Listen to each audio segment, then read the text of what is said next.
PWH, matutuloy kaya ang kanilang pagkikita? Ano ba yan? Ang mga kanahin mo, para ka nakalanak ng buto. Oo, ayun na, may date na Pebrero 21 daw, mga kabatang helmet.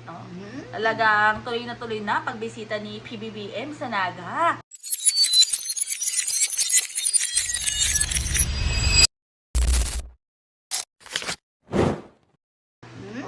Talagang, yan, yung sa Oplan, baha, Bidjugapar, diba? Oplan kontra baha. Mga flood control projects. Pero, kita nyo naman sa Naga, talagang na-develop na rin ang Naga sa pamumuno yan ni Mayor Leni Robredo.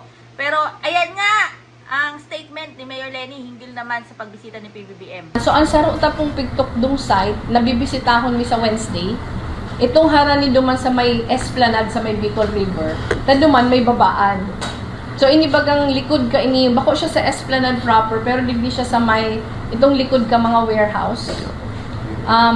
Iyo to ang sarong pigpig tutok duta na baka pwede duman dahil buwelo. So, madigdi si team from DPWH region, ma-inspect kami sa Wednesday na hapon. Kung ma-approve nila itong alternative site, baka dumana si site kan si gigibuhan kan si pagdigdi ni BPM. Diba? At least nagtatrabaho. Oo naman. Pinaka, sense talaga, nagtatrabaho. Oo, tatrabaho. Hindi pasyal ng pasyal. Kaya, yun nga hindi pasyal ng pasyal, at saka talagang tunay nagtatrabaho. At ang taong bayan na makikinabang dyan. O di ba mga batang helmet, kala nyo lang update? Nahuli lang.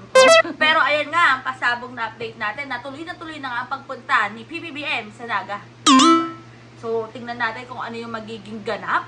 Di ba? Ano yung magiging tagpo nila Mayor Leni Robredo at ni PBBM. At syempre, yung DPWH, di ba? Abangan. Di ba, Bidjugapar, mas nauna na nakipag-meeting si Mayor Leni kay DPWH, Vince, Dizon, di ba? Mas nauna, di ba, nag-breakfast nga. Basta abangan natin, mag-update pa rin ako mga batang helmet, hinggil naman dyan sa pagbisita ni PBB. Di ba, may diin? May diin. Basta, stay happy, stay healthy, stay safe as always. Ako po si Paige! Ako naman si videographer. Basta see you sa next vlog.